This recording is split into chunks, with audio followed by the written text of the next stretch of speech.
Magandang araw sa inyong lahat. Welcome back na naman sa channel na ito. Ngayon may ibabahagi na naman ako na panibagong video. At kung bago lamang napadaan ay huwag niyo pong kalimutang mag-subscribe at pindutin ang notification bell para palagi kayong updated sa mga bago kong videos.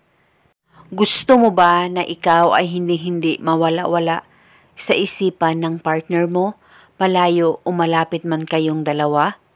Kung gusto mo ay gawin itong ritual na ituturo ko sa inyo ngayon nang ikaw lamang ang pagkakaisipin niya kahit anong busy niya at kahit ano pa ang gawin niya ay ikaw lamang ang magiging first priority niya. Basta magtiwala ka lang sa mga ganitong pamamaraan. Pwede ito gawin sa kahit na anong araw o oras na gusto mo. Ang gagawin mo lamang maghanda ka ng baso o garapon. Kung anong meron ka ay pwedeng gamitin. At pagkatapos kumuha ka ng papel at panulat. Isulat sa papel ang pangalan at apelido niya ng 7 beses.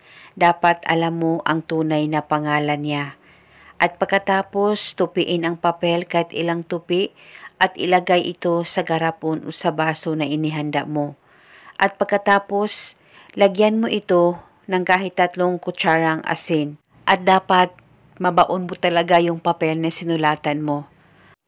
At pwede mong takpan itong ritual kung may pantakipo kayo at kung wala naman ay okay lang, wala pong problema. Basta itago ito sa safe na walang makakakita at makakaalam. Pwedeng ilagay sa ibabaw na inyong kabinet o di kaya sa ilalim ng kama nyo.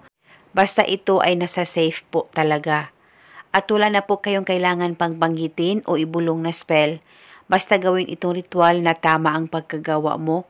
At paniguradong ikaw ay hindi mawala-wala sa isipan ng partner mo kahit gaano pa kayo kalayo sa isa't isa. At itago itong ritual hanggang kailan nyo gusto. At kung nagtutubig na po ang asin, ay itapon mo na ito at kung gusto mo, pwede ka gumawa ulit.